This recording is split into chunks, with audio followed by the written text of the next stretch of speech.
Hello friends, एक बार फिर से आपका स्वागत है। पिछले वीडियोस में हमने सिविल इंजीनियरिंग की कुछ बेसिक टर्म्स थे या जो बेसिक नॉलेज था उसके बारे में बात की थी। आज हम कुछ और बेसिक पॉइंट्स हैं उनको देखेंगे जो अपने को कोई भी साइट पे अपन काम करने जाएंगे तो वहाँ पे भी पूछे जा सकते हैं, या यूँ कहे कि हमें पता होना ज़रूरी है।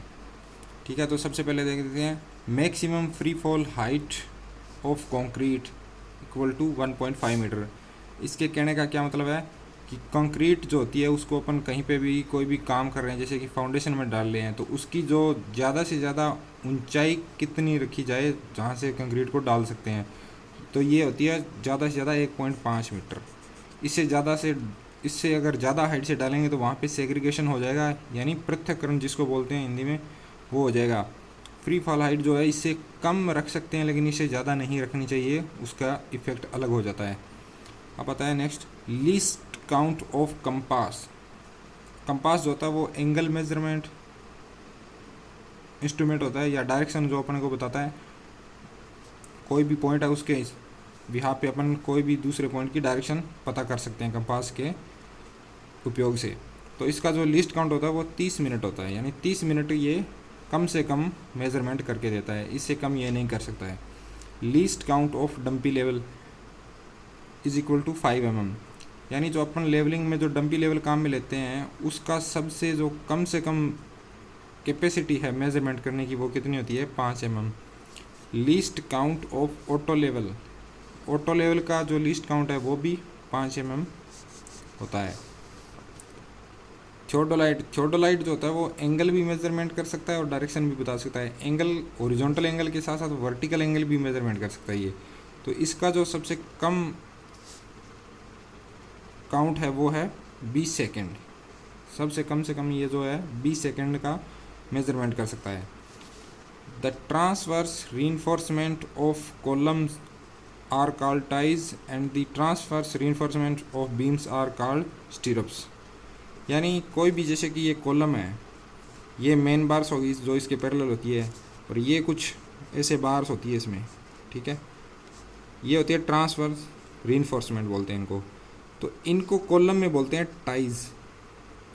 और यही बात बीम में करें तो ये जैसे बीम हो गया अपना, इसके अंदर ये जो पैरेलल बार्स हो गई, इसके बाद ये जो इसमें ट्रांसवर्स रीइंफोर्समेंट लगा होता है बीम में, इसको बोलते हैं स्टीरप्स। ये दोनों में डिफरेंस होता है, यानी कॉलम में टाइज बोलते हैं और बीम में स्टीरप्स बोलते हैं। एंगल ऑफ स्टेयर केस में एंगल होता है जो 25 डिग्री से 40 डिग्री सेल्सियस, ये जो एंगल की है वो अच्छी रेंज है, इसके बीच में रखेंगे तो अपनी एक वेल डिज़ाइन स्टेयर कहलाएगी वो, यानी ये वाला एंगल बोल रहे हैं। ये अपनी सीढ़ियाँ जा रही है यहाँ से, जिस स्टेप्स हैं ये, और ये जो एंगल होता है ये 25 से 40 डिग्री के बीच में होना चाहिए।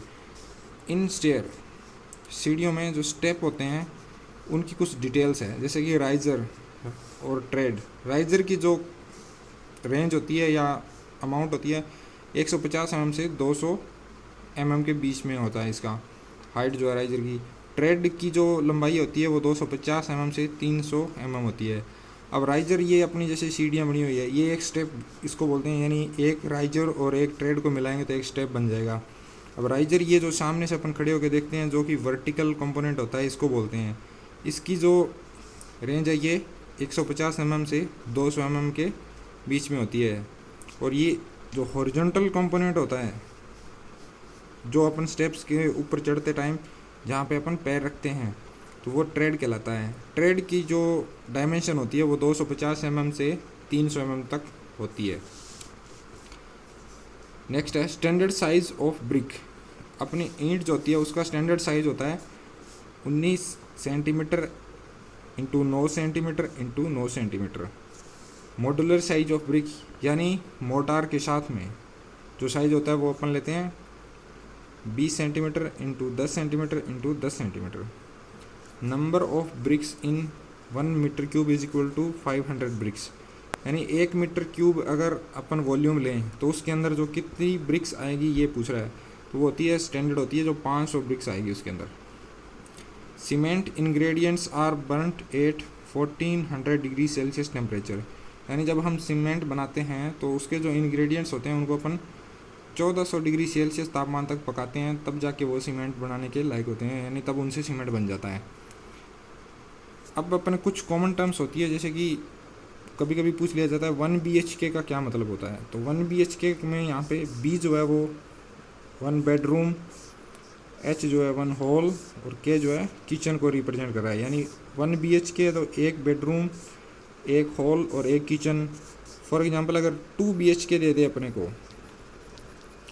तो उसमें यहाँ पे 2 बेडरूम, 1 हॉल और 1 किचन। अगर 3 BHK आ जाएगा तो 3 बेडरूम, 1 हॉल, 1 किचन।